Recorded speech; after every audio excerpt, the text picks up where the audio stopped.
Hello everyone, स्वागत करता हूं आप सभी का अपने चैनल मैथ्स बाय आलोक पर। उम्मीद करता हूं कि आप सभी लोग स्वस्थ होंगे और आप सबकी प्रिपरेशन बहुत ही बेहतरीन तरीके से चल रही होगी। जैसा कि एग्ज़ाम बहुत पास आ चुका है और आप सब ने अपनी अपनी तैयारी को बहुत अच्छे तरीके से बनाए रखा होगा। और उसी बीच में आज आप सबके सामने एसएससी के मैथ्स के लिए टॉप 25 क्वेश्चंस का एक स्कोर बूस्टर जो सीरीज है वो लेकर आया हूँ, जो कि आपको एग्ज़ाम में स्कोर बढ़ाने में मदद करेगा। और इस स्कोर बूस्टर या मैथ्स प्रैक्टिस क्लास में जो भी क्वेश्चंस कराए जाएंगे वो एग्ज़ाम पॉइंट ऑफ व्यू से ही कराए जाएंगे। ऐसा नहीं कि बहुत ही हार्ड क्वेश्चन ले आया बस ये दिखाने के लिए कि हमारा मॉक बहुत अच्छा है, हमारे मॉक के जो क्वेश्चंस हैं बहुत तगड़े हैं, जो आपसे लग नहीं रहे हैं, इस टाइप के क्वेश्चंस आएंगे। ऐसा कुछ भी नहीं है। ये जो स्कोर बूस्टर सीरीज है ये आपको डराने के लिए नहीं बल्कि आपके अंदर कॉन्फिडेंस लाने के लिए है, ताकि आप इन सभी क्वेश्चंस को बहुत ही आराम से, बहुत ही अच्छे मेथड से, बहुत ही कम टाइम में सॉल्व करके और ज़्यादा से ज़्यादा स्कोर अपने एग्ज़ाम में बढ़ा सको, ला सको। उसके लिए एग्ज़ाम बूस्टर का जो ये स्कोर बूस्टर का जो भी सीरीज लेकर आया हूँ मैं, वो आपके लिए बेनिफिशियल होगा। और उम्मीद करूँगा कि आप सब लोग इसको बहुत ही बढ़ चढ़ कर प्यार दोगे और इसको शेयर करोगे लोगों तक। तो ये शुरू करते हैं आज की अपनी क्लास। एक बेसिक पैटर्न जो होता है एग्ज़ाम का, उस पैटर्न पे इस पेपर को सेट किया गया है। ऐसा नहीं कि बहुत एक्सट्रीम लेवल का क्वेश्चन बनाया गया हो। और मैं एनालिसिस करूंगा आने वाले जो जितने भी मॉक हमारा नेक्स्ट भी जितने भी प्रैक्टिस सेशंस होंगे उसमें मैं एनालिसिस करके एग्ज़ाम के कुछ इंपॉर्टेंट और अच्छे लेवल के क्वेश्चंस भी इसमें मैं लाऊंगा। और इसमें अभी हैं भी, ऐसा कुछ नहीं कि इसमें कुछ भी एकदम सब हलवा है, ऐसा नहीं है। एग्ज़ाम पैटर्न पर ही चीज़ों को बनाया गया है और आपके लिए बहुत ही बेनिफिशियल होगा, ये हमारी गारंटी है आपसे। तो शुरू करते हैं आज की अपनी क्लास। एग्ज़ाम बूस्टर के लिए ये स्कोर बूस्टर के लिए ये क्लास जिसमें मैथ्स के बारे में पढ़ेंगे। तो ये शुरू करते हैं आज का अपना क्लास। पहला क्वेश्चन ये रहा, एक आदमी अपनी आय का 60% खर्च करता है। यदि उसकी आय में 20% की वृद्धि होती है और उसके व्यय में 30% की वृद्धि होती है तो उसके बचत में कितने प्रतिशत की वृद्धि होती है।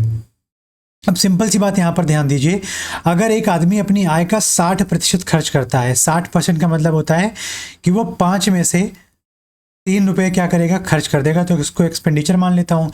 तो बचे 2 रुपये को क्या करेगा, वो सेव करेगा। ठीक, अब आगे बात करता है कि यदि उसकी आय में 20% की वृद्धि हो जाती है, 20% का मतलब होता है 1/5, तो 5 से बढ़कर 1 बढ़ना मतलब 6 हो जाना। तो अब उसकी इनकम जो थी वो 5 से बढ़कर कितनी हो गई, 6 हो गई है।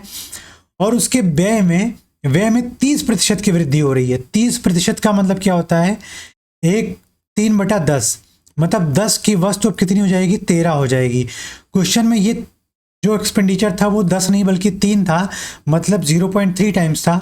तो अब बढ़ के कितना हो गया, 13 हो गया। तो इसको भी 0.3 टाइम कर दो, ये हो जाएगा 3.9। मतलब अब जो उसका एक्सपेंडिचर आया वो 3.9 हो गया। फिर कह रहा है उसकी बचत में वृद्धि कितनी होगी। तो बचत यहाँ से आप देखोगे जब बढ़ोतरी हो गई थी उसके इनकम में, इसके एक्सपेंडिचर में, तो यहाँ पर आपने जो सेविंग देखी वो कितनी होगी, 2.1। तो सेविंग पहले कितनी थी, 2, अब कितनी होगी 2.1, मतलब 0.1 बढ़ गया किस पे, 2 पे। पुरानी सेविंग पे बढ़ने की बात कर रहा है। परसेंटेज फाइंड करना है into 100। यहाँ से आप डेसिमल से ये 0 उठा दो, 2 से ये 5 बार चला जाएगा, तो 5% की क्या हो गई है, बढ़ोतरी हो गई है। हमारा फर्स्ट ऑप्शन इस क्वेश्चन का राइट आंसर हो जाएगा। हम इस क्वेश्चन को सेकेंडों में या बहुत ही ज़्यादा टाइम लेंगे तो 1 मिनट में क्वेश्चन को सॉल्व करके ख़त्म करेंगे और आगे बढ़ेंगे। अगला क्वेश्चन है हमारा, एक मिश्रण में अल्कोहल और पानी 5:3 के अनुपात में है। यदि मिश्रण में 16 लीटर पानी मिलाया जाता है तो अनुपात 5:7 हो जाता है। तो यहाँ पर अल्कोहल और वाटर का जो रेशियो क्वेश्चन में दे रखा है वो 5:3 था। फिर क्वेश्चन में कहा जाता है कि 16 लीटर का पानी को मिक्स किया जाता है तो रेशियो बन जाता है 5:7। अब जाहिर सी बात रही होगी, अगर मैं यहाँ पर क्वांटिटी की बात कर लेता हूँ तो अल्कोहल की क्वांटिटी एज इट इज़ रही होगी, जितना स्टार्टिंग में रही होगी उतना बाद में भी रही होगी, क्योंकि वहाँ पर पानी बढ़ाया जा रहा है ना कि अल्कोहल। तो यहाँ पर बढ़ोतरी कितनी की हुई है, तो आप यहाँ पर पहले आप बात देखिए। तो अल्कोहल दोनों जगह 5 यूनिट था, यहाँ पर भी 5 यूनिट है, तो यहाँ पर बढ़ कितना रहा है, तो आप कहोगे 4 यूनिट की अगर बढ़ोतरी किसकी वजह से हो रही है, 16 लीटर की वजह से। मतलब 4 यूनिट की वैल्यू है 16 लीटर, तो 1 यूनिट की वैल्यू कितनी हो जाएगी, 4 लीटर। तो क्वेश्चन में कह रहा है कि अल्कोहल की मात्रा बताइए। तो अल्कोहल पहले भी 5 यूनिट था, अभी भी 5 यूनिट है, तो 5 × 4 बराबर क्या हो जाएगा, 20 लीटर अल्कोहल हो जाएगा, जो कि इसका सेकेंड ऑप्शन क्वेश्चन का राइट आंसर हो जाएगा। अब बढ़ेंगे हम अगले क्वेश्चन पर। हमारा अगला क्वेश्चन है, दो पाइप ए और बी एक टंकी को क्रमशः 12 घंटे और 16 घंटे में भर सकते हैं। पाइप सी टंकी को 8 घंटे में खाली कर सकती है। तो यहाँ पर अगर मैं ए, बी और सी की बात करूंगा तो ए भरती है तो प्लस लगा दिया, बी भरती है तो प्लस लगा दिया, और सी खाली करती है इसलिए माइनस लगा दिया। अब समय की देखते हैं, रेशियो क्या दे रखा है यहाँ पर। 12 घंटे लेता है ए और 16 घंटे लेता है बी, और 8 घंटे खाली करने में लेता है सी। तो जो ये है टाइम, ये टाइम है उसके भरने का, मतलब ये टाइम है। और इसका इन्वर्स क्या हो जाएगा, उसकी एफिशिएंसी का रेशियो। हमने बहुत कुछ पढ़ाई की है, उसके बारे में आपको जाके रिवीजन करना पड़ेगा अगर आपको नहीं आता है तो। और मैं उम्मीद करूंगा कि आप जिस मुकाम पर आ चुके हो वहां पर आपकी प्रिपरेशन 95% के ऊपर, इवन 100% के ऊपर चल रही होगी, क्योंकि आप अब एग्जाम के एकदम समझ लीजिए कि आपका जो पानी है ना वो नाक नहीं बल्कि सर के ऊपर जा चुका है। अब आपके पास कोई एक्स्ट्रा समय नहीं है कि आप फिर से जाके चीज़ों को पढ़ें। तो यहाँ से जो एफिशिएंसी का रेशियो हो जाएगा वो क्या हो जाएगा, इसका 1/12, 1/16, 1/8। तो एलसीएम यहाँ से क्या आ जाएगा, 48। तो आप देखोगे ये 4 बार और ये 3 बार और ये 6 बार। तो जो ये रेशियो आ रहा है वो आ रहा है एफिशिएंसी का। और टाइम इंटू एफिशिएंसी क्या होता है, वहाँ पर कैपेसिटी होता है या वर्क डन होता है। तो यहाँ पर मैं अगर कंटेनर का कैपेसिटी बात करूँ तो टाइम इंटू एफिशिएंसी क्या हो जाएगा, 12 × 4 ले लो या 16 × 3 ले लो या 8 × 6 ले लो, तो वहाँ से आ जाएगा 48 लीटर। ठीक, तो अब यहाँ पर ध्यान दीजिए, क्वेश्चन कह रहा है यदि तीनों पाइप एक साथ खोले जाते हैं, मतलब ए, बी और सी, एक 4 की एफिशिएंसी से भर रही है, दूसरी 3 की एफिशिएंसी से भर रही है, और तीसरी 6 की एफिशिएंसी से खाली कर रही है। तो मुझे बताओ यहाँ पर काम करने की एफिशिएंसी क्या हो जाएगी, फिलिंग एफिशिएंसी क्या हो जाएगी, या पॉजिटिव एफिशिएंसी क्या हो जाएगी। तो 4 + 3 - 6 बराबर क्या हो जाएगा, 1। मतलब 1 की एफिशिएंसी से वो काम करेंगे अगर पहले बात मतलब साथ में खोले जाते हैं। तो यहाँ से जो टाइम आ जाएगा वो क्या हो जाएगा, 48 लीटर बटे में 1 लीटर पर मिनट या पर आवर।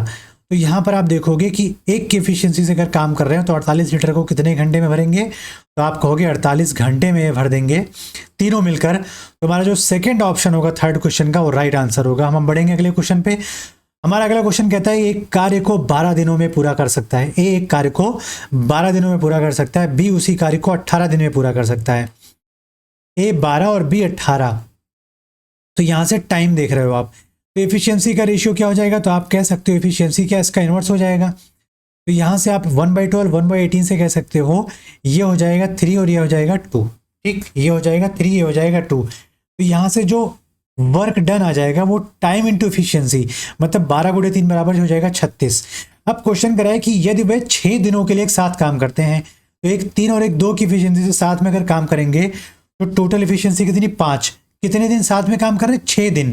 तो गुणे में 6, मतलब 30 काम हुआ कर चुके हैं। तो बचा काम कितना, तो आप कहोगे 6 काम को अगर ए छोड़ देता है तो शेष 6 काम को बी पूरा करता है कितने दिनों में। तो अब यहाँ पर मुझे बताओ टाइम फॉर बी क्या हो जाएगा। एफिशिएंसी बी की कितनी थी, 2 थी।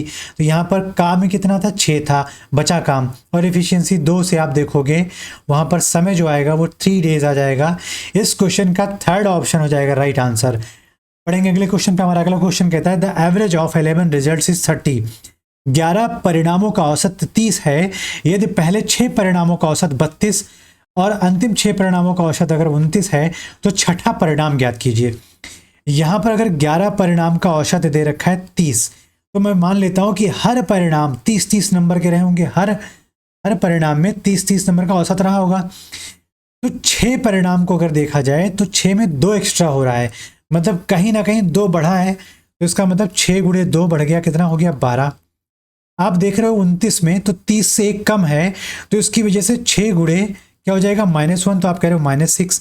मतलब अगर टोटल की बात करता हूं तो आप कहोगे 6 ही बढ़ पाया है, क्योंकि 2 बढ़ रहा है और 1 घट रहा है 6-6 के लिए। लेकिन सबके पास अगर 30-30 था तो छठे के पास 6 ज़्यादा है। इसका मतलब 30 तो था ही उसके पास और 6 ज़्यादा और हो जाएगा, तो 6 के पास जो टोटल नंबर आ जाएगा वो क्या हो जाएगा 36। इस क्वेश्चन का सेकंड ऑप्शन हो जाएगा राइट आंसर। अब हम बढ़ेंगे अगले क्वेश्चन पर। ये बहुत ही बढ़िया क्वेश्चन और बहुत ही बढ़िया मेथड है, इससे बड़ा मेथड मत लगाना, क्योंकि ये क्वेश्चन आने वाला है एग्जाम में, और इससे ज़्यादा समय अगर आपने लगा दिया तो समझ लीजिए कि आप कहीं ना कहीं लैग कर रहे हो।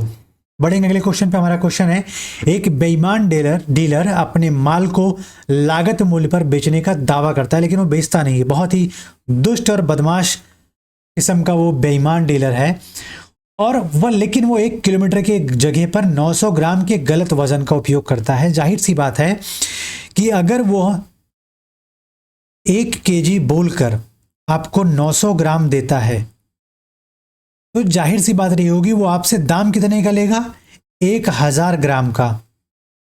1000 ग्राम का सेलिंग प्राइस आपसे लेगा, और लागत उसकी कितनी रही होगी, 900 ग्राम की, क्योंकि वेट वो 900 कर रहा है और दे कितने के हिसाब से रहा है, 1000 ग्राम के हिसाब से।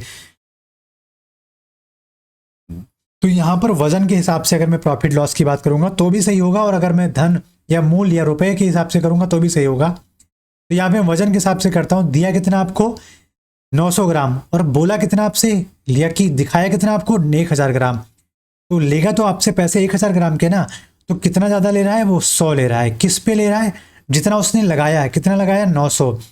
यहाँ से प्रॉफिट ही तो बनाया उसने, और परसेंट की बात करें तो उसने इंटू 100 कर दो। तो 900 से 100 में क्या करेगा, 9 बार ये चला जाएगा, 100 से 9 बार, 9 बार में यहाँ से आ जाएगा 100/9%, या उसको मैं मिक्स्ड फॉर्म में लिखूँ तो 1199 और 100/9, इसका फोर्थ ऑप्शन 6 क्वेश्चन का राइट आंसर हो जाएगा।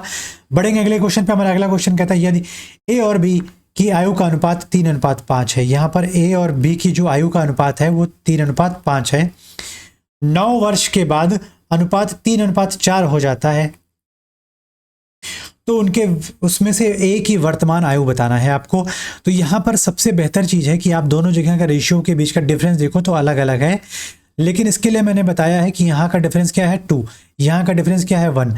तो इस रेशियो को इंटू 2 कर दो और इस रेशियो को इंटू 1 कर दो। तो यहाँ से आप अगर इंटू 2 इंटू 1 करोगे तो यहाँ से आप देख सकते हो कि यहाँ से जो रेशियो आ जाएगा वो हो जाएगा 3:5, और यहाँ से जो रेशियो आ जाएगा वो हो जाएगा 6:8। अब यहाँ पर आप डिफरेंस देखोगे तो 3, और यहाँ से भी डिफरेंस देखोगे 3, और इस 3 का डिफरेंस जो 3 यूनिट का डिफरेंस दे रखा है वो दे रखा है 9 वर्ष। मतलब 1 यूनिट का जो डिफरेंस आएगा वो कितना आएगा, 3 वर्ष। अब ए की वर्तमान आयु, मतलब ए 3, मतलब वर्तमान आयु इसकी 3:5 रेशियो में अगर देखा जाए तो 3 × 3 बराबर क्या हो जाएगा, 9 साल उसकी वर्तमान आयु हो जाएगी। और अगर आपको बढ़ा के बात करता, 9 वर्ष बाद की बात करता, तो 9 और ऐड कर दो तो 18 वर्ष हो जाएगी। अगला क्वेश्चन है कि चीनी की कीमत में 20% की वृद्धि की जाती है। तो 20% का मतलब क्या होता है, आप सबको पता है। 20% का मतलब होता है 1/5। मतलब पहले अगर कीमत 5 थी तो अब कितना हो गया, यहाँ पर मैं बात कर दूं तो ये जो दिया हुआ है कीमत दिया हुआ है, ये हो गया कीमत, ये हो गया प्राइस। तो पहले 5 थी तो अब कितनी हो गई, 6 हो गई। तो अब वेट की अगर बात की जाए तो जाहिर सी बात रही होगी कि जिस वेट को वो बात कर रहे हैं, एक गृहिणी को चीनी की खपत में कितना प्रतिशत कम करना चाहिए ताकि व्यय समान रहे। तो व्यय समान करने के लिए अगर उसके पास मूल्य बढ़ा है तो जाहिर सी बात है खपत कम करना पड़ेगा। तो अगर 5 से 6 बढ़ रहा है तो इसका उल्टा कर दो वजन में कि 6 पहले यूज कर रही होगी तो अब कितना यूज करेगी, 5। जाहिर सी बात है, क्योंकि यहाँ पर अगर मैं उसके लागत मूल्य की बात करूंगा या उसके पॉकेट से जाने वाली मनी की बात करूंगा तो यहाँ पर खपत की बात करूंगा तो 30 रुपए पहले खर्च करती थी और 30 रुपए अभी भी खर्च करती है। तो कमी कितना की उसने, 5 के लिए 1 की कमी की। किस पे कमी की, 6 पे। तो वेट में जो वेट का लॉस करेगी, वो वेट का लॉस करने के लिए वो क्या करेगी, किस में, 6 में 1 कम करेगी। तो 6 पे गुणे में 100 कर दो तो परसेंटेज आ जाएगा। तो यहाँ से 16 छक्के 96, 16 से ही 2/6, मतलब 16 से ही 1/3% इसका, सॉरी हाँ 4/3, 4/6 था तो 2/3, तो 16 से ही 2/3% इसका फर्स्ट ऑप्शन क्वेश्चन का राइट आंसर हो जाएगा कि उस गृहिणी को 16 से 2/3% की कमी लानी पड़ेगी अपने खपत पर, ताकि उसका मूल्य, उसका जो व्यय था वो बराबर रहे। अगला क्वेश्चन ध्यान दीजिए, एक आदमी एक निश्चित दूरी 9 घंटे में तय करता है। यदि वह आधी दूरी 12 किलोमीटर प्रति घंटा की गति से और शेष आधी दूरी 15 किलोमीटर की गति से तय करता है तो कुल दूरी ज्ञात कीजिए। जाहिर सी बात रही थी कि आधी आधी डिस्टेंस अगर कवर कर रहा है तो हमारा डिस्टेंस इक्वल है। तो यहाँ पर आप देखोगे स्पीड का जो रेशियो है S1:S2 कितना दे रखा है क्वेश्चन में, 12:15 का। तो टाइम का जो रेशियो होगा वो इसका इन्वर्स होगा, क्योंकि यहाँ पर डिस्टेंस सेम है। तो यहाँ पर अगर इन्वर्स करने जाऊँगा तो 15 और 12 में जो इन्वर्स का रेशियो देखोगे तो यहाँ से आ जाएगा 12 पंचे 60 और 15 चौके 60, तो 5:4 का आ जाएगा। मतलब अगर टोटल डिस्टेंस की बात की जाए तो जाहिर सी बात रहेगी, पहले के लिए क्या हो जाएगा d यहाँ से s इंटू टी, तो 12 पंचे 60, और दूसरे के लिए क्या हो जाएगा 12 पंचे 60, सॉरी 15 चौके 60, तो टोटल डिस्टेंस क्या आ जाएगा 60 + 60, मतलब यहाँ से क्या आ जाएगा 120 किलोमीटर। लेकिन एक बात बहुत ध्यान से ये समझने के लिए है कि आपका समय का जो एडिशन है वो 9 घंटे आ रहा है कि नहीं आ रहा है, और बिल्कुल यहाँ से आ रहा था। और अगर नहीं आ रहा होता तो इसका मल्टीपल बनाते, फिर हम मल्टीप्लाई करते, फिर यहाँ से स्पीड इनटू टाइम करते, फिर हम रेशियो को फाइंड करके यहाँ से हम करेक्ट आंसर बताते थे। लेकिन हमारे पास रेशियो में जो चीज़ दे रखी थी उसको ऐड करने के बाद एग्जैक्ट वही चीज़ आ रही है जो क्वेश्चन में दे रखी है। तो इस वजह से यहाँ पर कोई भी मल्टीपल की ज़रूरत नहीं पड़ी, किसी भी यूनिट वैल्यू की ज़रूरत नहीं पड़ी, और यहाँ से हमारे पास जो टोटल डिस्टेंस थी, कुल दूरी जो थी वो 120 किलोमीटर आ गई। इसका थर्ड ऑप्शन इस क्वेश्चन का राइट आंसर हो गया। अब हम बढ़ेंगे अगले क्वेश्चन पे।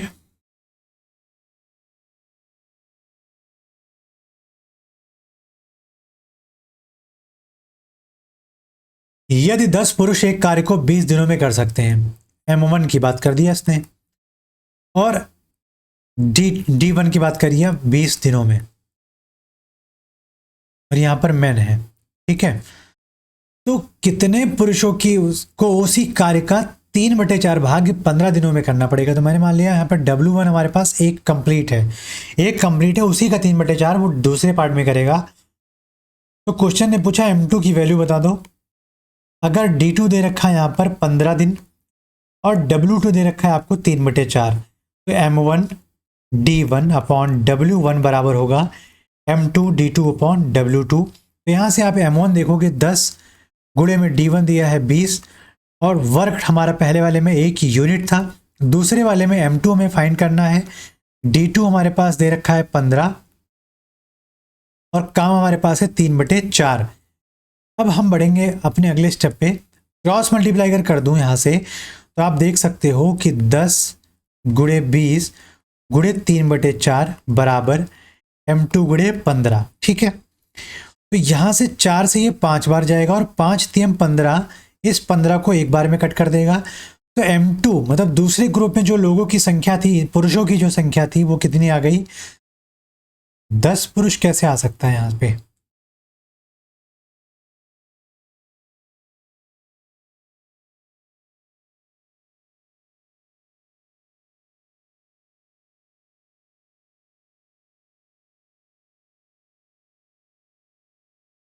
क्यों नहीं आ सकता?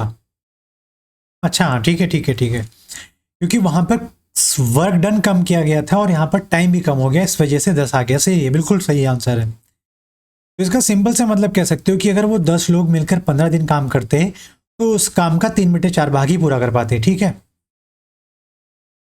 अब हम बढ़ेंगे अपने अगले क्वेश्चन पे। हमारा अगला क्वेश्चन कहता है कि एक त्रिभुज है ABC, एक त्रिभुज यहां पर बना देता हूं मैं, A B और C। तो इस त्रिभुज में भुजाओं का जो अनुपात है वो दे रखा 3 4 और 5 का। यदि त्रिभुज का परिमाप 36 सेंटीमीटर है, तो परिमाप क्या होता है, sum of the all the sides of the triangle. तो अगर मैं यहाँ पर बात करूंगा परिमाप का मतलब 2s की बात करता हूं, तो 3x + 4x + 5x, ठीक है। तो ये बराबर है किसके, 36 के। तो 4 5 9 और 3 12x बराबर 36। तो x बराबर यहाँ से आ जाएगा 3 सेंटीमीटर। मतलब अगर भुजा की बात करूँ तो पहली भुजा अगर देखा जाए तो 6 सेंटीमीटर है, यहाँ पर मान लेते हैं 6 सेंटीमीटर। दूसरी भुजा 8 सेंटीमीटर, सॉरी 12 सेंटीमीटर हो जाएगी, तो यहाँ से हो जाएगा 12 सेंटीमीटर, और तीसरी भुजा हो जाएगी 15 सेंटीमीटर, ठीक है। तो त्रिभुज का क्षेत्रफल ज्ञात कीजिए।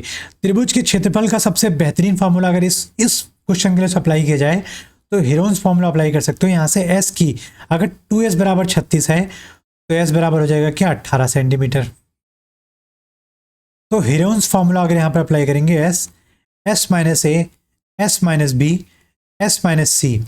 यहाँ से अंडर रूट 18 गुड़े 18 माइनस ए अगर मैं मान लेता हूँ 6 तो हो जाएगा 12, गुड़े 18 माइनस 12 मान लेता हूँ तो गुड़े हो जाएगा 6, और गुड़े 18 माइनस 15 मान लेता हूँ 3। तो 6 3 18 और 6 3 18, तो 18 आ गया हमारे पास बाहर, और रूट में आ रहा है 12। तो क्वेश्चन में है कुछ गड़बड़ी।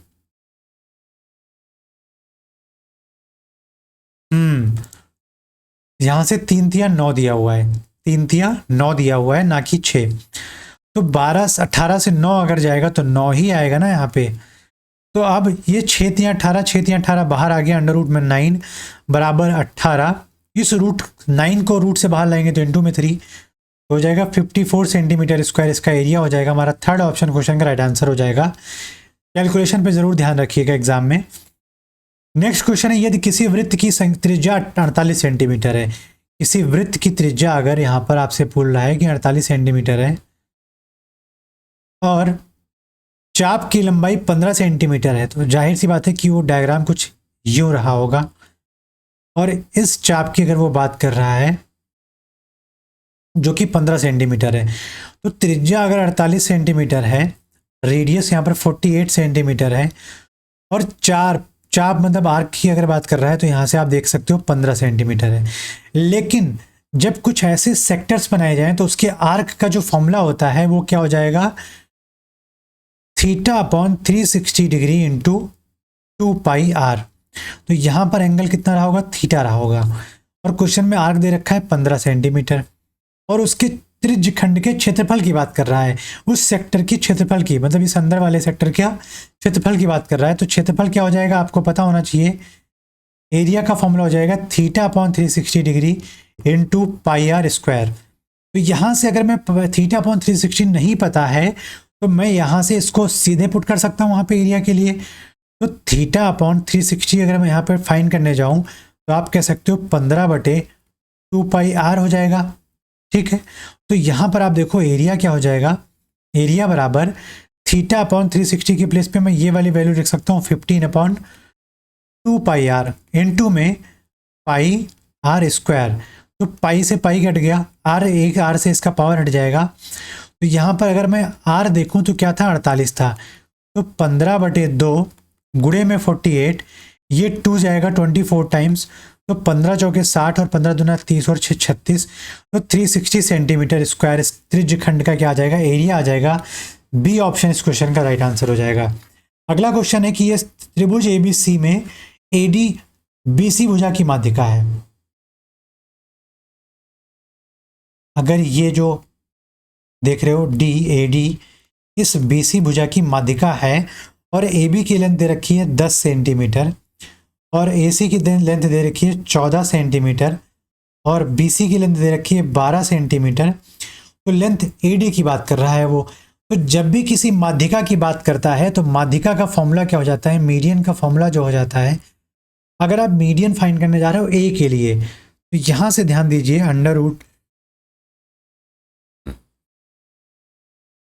क्या हो जाएगा, twice of AB square plus twice of BC square minus BC square. ये यहाँ पर BC नहीं बल्कि क्या है, ये हो जाएगा यहाँ से AC स्क्वायर, ये AB स्क्वायर BC स्क्वायर का twice minus BC square upon में 4 हो जाएगा। तो अगर अब यहाँ से मैं अगर सीधे वैल्यू पुट करता हूँ तो 2 कॉमन कर लेता हूँ, तो यहाँ से आ जाएगा AB मतलब 10 का वर्ग 100 प्लस AC क्या हो जाएगा 14 का वर्ग 196 माइनस BC का वर्ग मतलब 144, और अपॉन में क्या है 4 है। फिर अंडर रूट देखोगे तो 2 गुणे 100 प्लस 196 कितना हो जाएगा 296 माइनस 144 अपॉन में 4। तो आप देखोगे 29 दूना 58 और 1 59, 29 दूना 58 और 1 59, और यहाँ पर आ जाएगा 12 माइनस 144 अपॉन में 4। अंडर रूट की वैल्यू है ये। यहाँ से आप देखोगे अंडर रूट में क्या आ जाएगा, इसको माइनस करेंगे तो आ जाएगा 8, यहाँ से आ जाएगा 4 और यहाँ से आ जाएगा 4 अपॉन में 4, ये जाएगा 112 बार। तो अंडर रूट 112 की अगर वैल्यू फाइंड करने जाओगे आप तो देखोगे 16 7 112 मतलब 4√7 सेंटीमीटर इस AD मीडियन की लेंथ आ जाएगी। AD की जो लेंथ आ जाएगी 4√7 इस क्वेश्चन का थर्ड ऑप्शन क्वेश्चन का राइट आंसर हो जाएगा। एक समकोण त्रिभुज की भुजाएं 3, 4 और 5 हैं।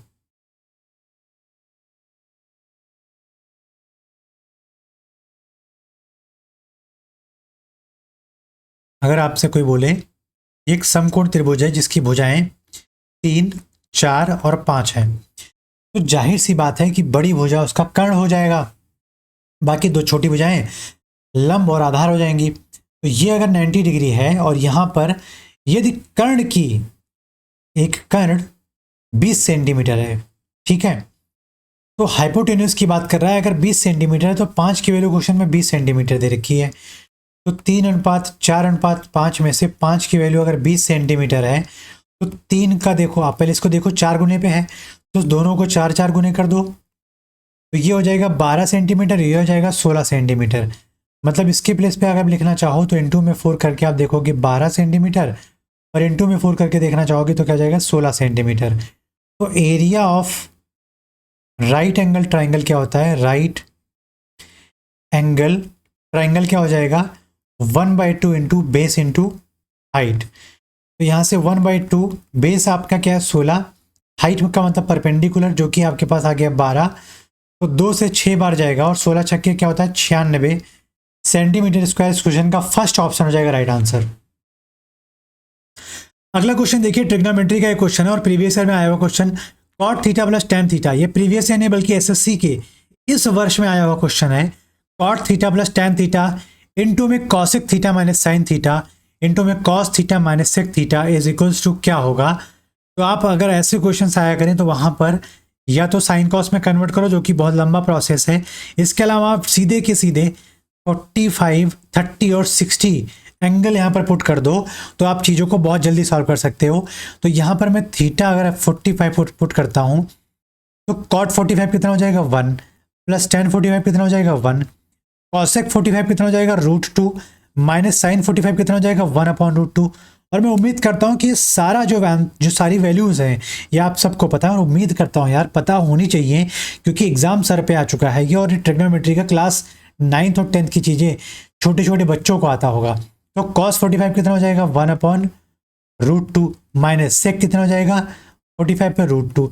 अब देखो 1 + 1 2, यहाँ पर एलसीएम लोगे तो 2 - 1 अपॉन में √2, यहाँ से एलसीएम लोगे तो क्या आ जाएगा 1 - 2 अपॉन में √2, और ये √2 मिलके क्या हो जाएंगे 2, जो कि इस 2 से कैंसिल आउट हो जाएगा। 2 - 1 कितना हो जाएगा 1 इंटू 1 - 2 कितना हो जाएगा -1। तो इसका राइट आंसर हो जाएगा -1, जो कि इसका फर्स्ट ऑप्शन इस क्वेश्चन का करेक्ट ऑप्शन है।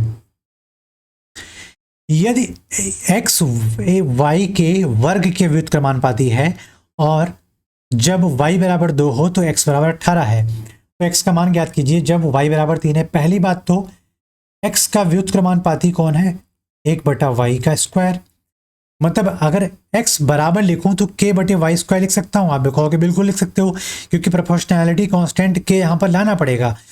फिर क्वेश्चन में कहता है कि यहाँ पर अगर x 18 है तो जो k/y² में y का मान है वो 2 की घात 2 हो जाएगा।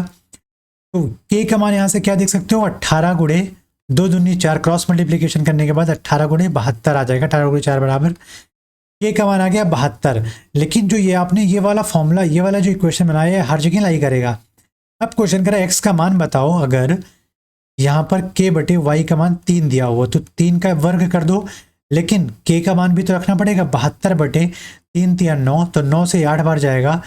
तो जो x का जो आंसर आएगा वो हो जाएगा 8। इस क्वेश्चन का फोर्थ ऑप्शन क्वेश्चन नंबर 16 का करेक्ट ऑप्शन होगा। बहुत बढ़िया क्वेश्चन है।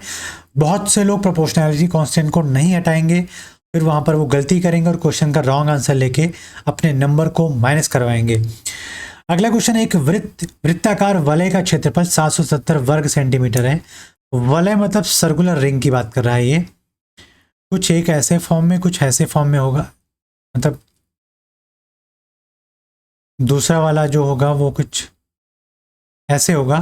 तो जो ये पार्ट होगा ये क्या होगा उसकी सर्कुलर रिंग फॉर्म में है। फिर क्वेश्चन कहता है कि यदि बाहरी और आंतरिक त्रिज्या के बीच का अंतर, मतलब बाहरी वृत्त का त्रिज्या मान लेता हूँ R कैपिटल R और स्मॉल r मान लेता हूँ मैं छोटे वाले वृत्त की त्रिज्या। तो यहाँ पर r माइनस आर दे रखा है 7 सेंटीमीटर, r माइनस आर दे रखा है 7 सेंटीमीटर। और क्वेश्चन में कह रहा है इस वृत्ताकार वलय मतलब रिंग का जो दे रखा है एरिया दे रखा है। तो रिंग का एरिया मतलब बाहर वाले का एरिया माइनस अंदर वाले का एरिया के बराबर की बात कर रहा है। तो ये दे रखा है 770 सेंटीमीटर स्क्वायर। तो यहाँ से अगर मैं पाई कॉमन कर लेता हूँ तो आप कह सकते हो कि r square minus r square बराबर क्या हो जाएगा 770। और पाई का मान अगर 22/7 है तो यहाँ से r square minus r square क्या हो जाएगा आर प्लस आर एक ब्रैकेट में और आर माइनस आर हो जाएगा दूसरे ब्रैकेट में बराबर 770। 22 से कितनी बार जाएगा 3 बचे 35, 22 से 35 बार जाएगा। और आर माइनस आर की वैल्यू क्वेश्चन में दे रखी है 7।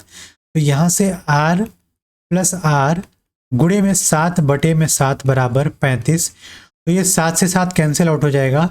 तो आर प्लस आर आ जाएगा 35 सेंटीमीटर। अब क्वेश्चन में पूछा क्या है बाहरी त्रिज्या की लंबाई ज्ञात कीजिए। तो यहाँ पर r माइनस आर था 7, r प्लस आर है 35। तो 2r कितना हो जाएगा, अगर दोनों इक्वेशन को जोड़ोगे तो स्मॉल और प्लस आर 0 हो जाएंगे। तो 2r बराबर हो जाएगा 42। तो r बराबर क्या हो जाएगा 21 सेंटीमीटर।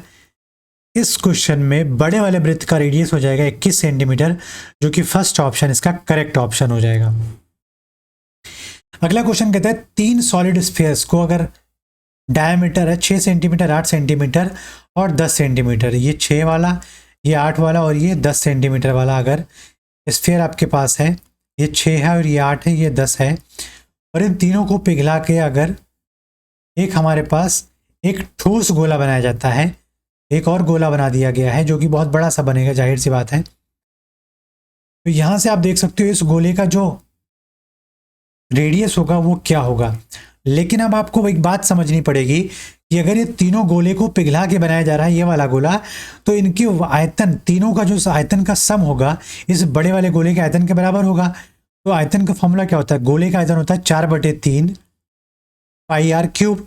तो पाई आर छोटे वाले के लिए क्या है 6 क्यूब, प्लस 4/3 पाई छोटे वाले के लिए क्या है 8 का क्यूब, प्लस 4/3। 1 मिनट, यहाँ पर ये व्यास दे रखा है, यहाँ पर ये क्या दे रखा है व्यास दे रखा है। तो रेडियस क्या हो जाएगा यहाँ पर, रेडियस क्या हो जाएगा यहाँ पर आप देख सकते हो, रेडियस हो जाएगा ये 3, ये 4 और ये 5। बहुत इंपॉर्टेंट चीज को ध्यान रखना है आपको। रेडियस हो जाएगा 3, 4 और 5। यहाँ से 3 का क्यूब हो जाएगा, यहाँ पर 4 का क्यूब और 4/3 पाई 5 का क्यूब बराबर क्या हो जाएगा, बड़े वाले जो गोला आएगा उसका जो फॉर्मूला होगा वॉल्यूम का 4 पाई। मैंने इसका मान लिया कि रेडियस क्या है कैपिटल आर, तो यहाँ से आर क्यूब बन जाएगा। अब सब जगह से 4/3 पाई 4/3 पाई 4/3 कॉमन है तो कैंसिल आउट हो जाएगा। 3 3 होती है 27 प्लस 4 चौक 16 चौके 64, 50 25 पंचे 125।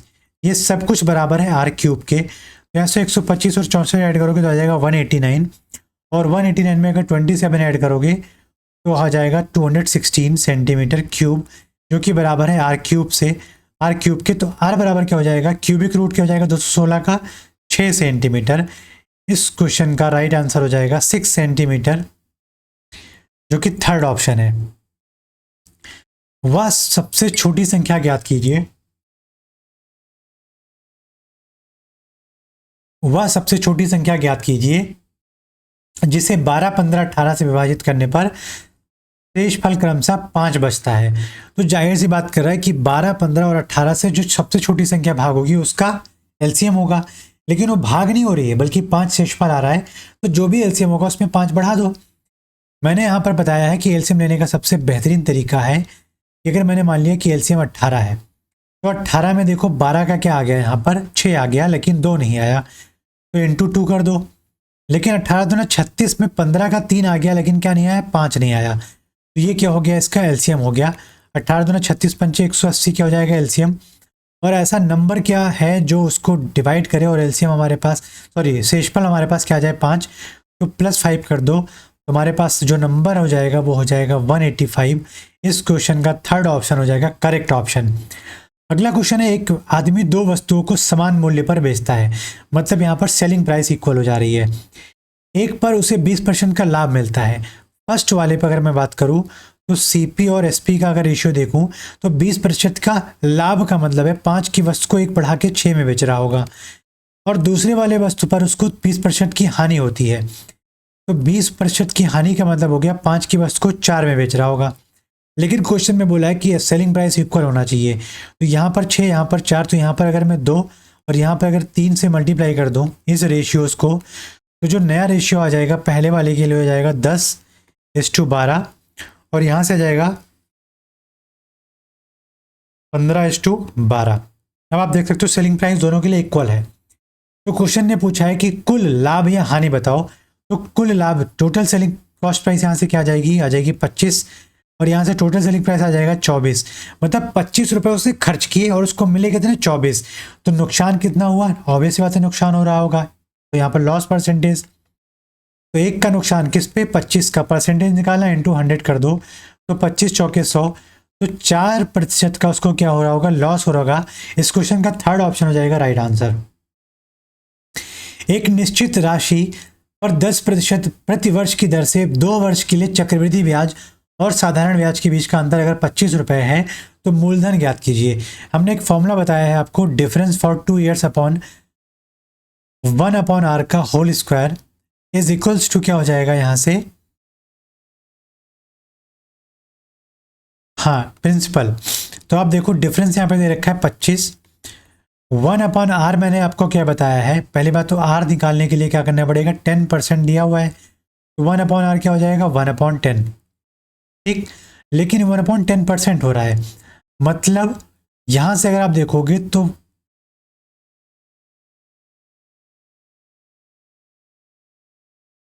यहां पर r आपका 10% है, ठीक है। नहीं, मैंने आपको ये चीज बताई थी कि यहां पर आप जब भी r लोगे, जब भी r लोगे यहां के लिए तो 1/, में लोगे, तो जाहिर सी बात है मैंने यहाँ पर r ना लिख के क्या लिख दिया 1/r। तो अब डायरेक्ट यहाँ पर लिख सकता हूँ 1/10, परसेंटेज को रेशियो फॉर्म में कन्वर्ट कर दिया 1/10, और यहाँ पर अगर मैं रेशियो को यहाँ पर सीधे पुट कर देता हूँ तो इसका स्क्वायर बराबर प्रिंसिपल हो जाएगा।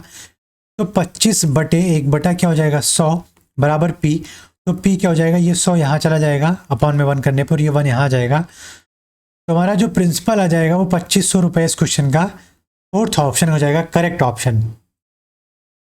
धारा के प्रतिकूल और धारा के अनुकूल जाते समय एक नाव की गति का अनुपात 2:3 है और इन दोनों गतियों का योग 15 किलोमीटर प्रति घंटा है, तो धारा की गति क्या होगी। क्वेश्चन कहता है कि अगर यहां पर अप स्ट्रीम, मतलब अगर मैं अप स्ट्रीम की बात करूंगा तो y की वैल्यू दे रखी है y/x की दे रखी है, upstream upon downstream की स्पीड दे रखी है तो 2/3 है। लेकिन अगर sum of these two speed is given as 15 kilometre, मतलब y प्लस x की वैल्यू दे रखी है 15 किलोमीटर पर आवर, तो यहां से आप देख सकते हो 2 3 5, 5 की वैल्यू दे रखी है 15, मतलब एक यूनिट आपका हो जाएगा 3, तो यहां से मैं कह सकता हूं ये 6 किलोमीटर प्रति घंटा रहा होगा और ये 9 किलोमीटर प्रति घंटा रहा होगा। तो यहां से क्वेश्चन में पूछा है धारा की गति, तो SC बराबर क्या हो जाएगा x माइनस वाई, तो यहां से आप क्या हो जाएगा SC क्या हो जाएगा x माइनस वाई अपॉन में 2 हो जाएगा, x माइनस वाई अपॉन में 2 हो जाएगा। तो आप देखोगे यहां से कि जो x है वो है 9 माइनस वाई है आपका 6 अपॉन में 2, तो 3 अपॉन में 2 मतलब 1.5 किलोमीटर पर आवर आपका क्या हो जाएगा, फोर्थ ऑप्शन इस क्वेश्चन का राइट आंसर हो जाएगा। अगला क्वेश्चन है, दो पाइप ए और बी एक टंकी को क्रमशः 30 मिनट और 45 मिनट में भर सकते हैं। जो आपका पाइप ए और बी है टंकी को क्रमशः 30 और 45 मिनट में भर सकते हैं, मतलब उनका टाइम का रेशियो दे रखा है 30-45, तो उनके एफिशिएंसी का रेशियो यहाँ से निकाल लेते हैं। तो आप कह सकते हो ये 3 हो जाएगा और ये 2 हो जाएगा, 30 से 90, 45 दूना 90। तो यहाँ पर जो टंकी है उसकी कैपेसिटी कितनी हो जाएगी, उस टंकी की कैपेसिटी हो जाएगी 30 या 90 लीटर हो जाएगी, ठीक है। अब कहता है लेकिन 15 मिनट के बाद पाइप, देखो ये दोनों पाइप एक साथ शुरू की गई थी, मतलब 5 की एफिशिएंसी से ये 15 मिनट तक भरी गई, मतलब 75 लीटर टंकी को भर दिया जा चुका है। अब जब 75 लीटर टंकी में भर दिया जा चुका है और 90 लीटर उसकी कैपेसिटी रही थी, तो मतलब 15 लीटर अभी भी बचा हुआ है। अब पाइप ए को बंद कर दिया जाता है तो पाइप बी आप एक देखिए यहाँ पर 2 की एफिशिएंसी से काम करने जाएगा तो टाइम कितना लेगा बी, तो आप कहोगे 7.5 क्या लेगा ये मिनट्स लेगा, या 7 से 1/2 मिनट लेगा। हमारा सेकंड ऑप्शन इस क्वेश्चन का क्या हो जाएगा, राइट आंसर हो जाएगा। अगला क्वेश्चन, एक व्यक्ति 20,000 रुपए को आंशिक रूप से 5% प्रतिवर्ष और दो शेष 8% की प्रतिवर्ष की दर से निवेश करता है। यदि कुल वार्षिक आय 1360 रुपए है तो 8% निवेश की गई राशि का मतलब वैल्यू फाइंड करो। तो आप देख रहे हो दोनों जगह से अगर प्रति वर्ष जो भी रेट रहा होगा उस पर इंटरेस्ट जो आया है वो कितना आया है, 1360 रुपए। 1360 रुपए जो आया है वो आया किस पे, 20,000 पे। तो जाहिर सी बात रही होगी कि यहाँ पर रेट ऑफ परसेंट क्या आया रहा होगा, टोटल की बात करूँ तो 1360 बटे 20,000 गुणे में 100, ये 2 जीरो से 2 जीरो हटा दो, इससे ये हटा दो, तो यहाँ से आप देख सकते हो दशमलव यहाँ जाएगा, 2 छंग 12 और 1 13 2 8 16, 6.8% आपका कंबाइन इंटरेस्ट आया रहा होगा। तो अगर मैं 5% वाले की बात करूं और 8% वाले की बात करूं और कंबाइन इंटरेस्ट की बात करूंगा तो एलिगेशन बहुत अच्छे से लगा सकते हैं यहाँ पर। तो क्या हो जाएगा 1.2 और ये क्या हो जाएगा 1.8, तो मतलब 6 दूनी 12 और 6 3 18, मतलब पहली राशि का और दूसरी राशि का जो अनुपात आया रहा होगा वो 2:3 रहा होगा। लेकिन टोटल राशि यहाँ पर 5 यूनिट है जिसमें वैल्यू दे रखी 20,000, मतलब ये कितने गुने हैं, 4,000 गुने हैं। तो क्वेश्चन में पूछा 8% पर निवेश की गई राशि, तो 3 को क्या कर दो, 4,000 गुने कर दो, तो आप क्या पा जाओगे, 12,000 रुपए क्या हो जाएगा हमारे पास 8% वाली राशि की वैल्यू हो जाएगी। इस क्वेश्चन में फोर्थ ऑप्शन हो जाएगा करेक्ट ऑप्शन, 12,000 रुपए। हमारा अगला क्वेश्चन कहता है एक शंकु और एक गोलार्ध के समान आधार और समान मात्रा होती है, मतलब वॉल्यूम उनका इक्वल है और उनका बेस जो है वो इक्वल है। तो यहाँ पर अगर बात करूँ मैं एक स्फीयर बना दूँ, हेमिस्फीयर बना दूँ और यहाँ पर अगर एक कोन बना देता हूँ तो दोनों का जो बेस है वो इक्वल रहा होगा, मतलब रेडियस इक्वल रही होगी, मतलब रेडियस इक्वल रहा होगा, ठीक है। तो अब यहाँ से बात करूँगा तो R बराबर R हो जाएगा और यहाँ पे कह रहा है कि बात कर रहा है volume of sphere is equals to volume of cone. यहाँ पर स्फीयर नहीं बल्कि हेमिस्फीयर है। तो हेमिस्फीयर का वॉल्यूम क्या होता है, 2/3 पाई R क्यूब बराबर वॉल्यूम ऑफ कोन क्या होता है, 1/3 पाई R स्क्वायर, और यहाँ पर हाइट होती है जो कि क्वेश्चन में दे रखी है h मान लेता हूँ मैं। तो क्वेश्चन में कहता है शंकु की ऊंचाई और गोलार्ध की त्रिज्या का अनुपात ज्ञात कीजिए। तो आप देखोगे R अगर बराबर R के है तो यहाँ से R स्क्वायर से इसका क्यूब वाला एक हट जाएगा, 3 से 3 हट जाएगा, पाई से पाई हट जाएगा, तो 2 इंटू R बराबर क्या हो जाएगा, यहाँ पर h हमने लिखना भूल गया, तो 2 इंटू R बराबर h हो जाएगा। क्वेश्चन में पूछा है गोलार्ध की शंकु की ऊंचाई और गोलार्ध की त्रिज्या का अनुपात, तो h/r क्या हो जाएगा 2/1। तो यहाँ से थर्ड ऑप्शन इस क्वेश्चन का क्या हो जाएगा, राइट आंसर। ये था हमारा top 25 best question exam pattern के बेसिस पे क्वेश्चन जो हमने कराया। ये जितने भी क्वेश्चंस हैं ये क्वेश्चंस एग्जाम में आए हुए क्वेश्चंस हैं और ऐसे ही क्वेश्चन एग्जाम में आते हैं। एग्जाम को एक हवा बनाया जाता है, अपना मॉक टेस्ट, अपना प्रैक्टिस टेस्ट बहुत एक्सट्रीम लेवल का बना के, ताकि बच्चे डर जाएं और उनको लगे कि ये जो पेपर सर ने बनाया है ये बहुत टफ है और मेरी प्रिपरेशन बहुत कम है, इसकी वजह से मैं कहीं लैग कर रहा हूँ, डेमोटिवेट होते हैं और अपना रिजल्ट ख़राब करते हैं। ये सब चीज़ें यहाँ पर नहीं है। मैं आपके मोटिवेशन को बूस्ट करूँगा, आपके स्कोर को बूस्ट करूँगा और आपका रिजल्ट बूस्ट होगा, आपका सिलेक्शन होगा, ये हमारी गारंटी है। उम्मीद करूंगा कि आप इन सभी क्वेश्चंस को लगाओगे और प्रैक्टिस करते रहोगे, एग्जाम में प्रिपरेशन करते रहोगे और आप सबके रिवीजन रुकनी नहीं चाहिए, मॉक टेस्ट रुकना नहीं चाहिए। मॉक टेस्ट का एनालिसिस करो, सिली मिस्टेक्स को सुधारो और एग्जाम में अच्छे स्कोर लेकर आओ। और उम्मीद करूंगा कि आप सभी लोग इस वीडियो को जितना ज़्यादा हो सके शेयर करोगे। मिलते हैं अपने अगले सेशन में, तब तक के लिए धन्यवाद। जय हिंद, जय भारत।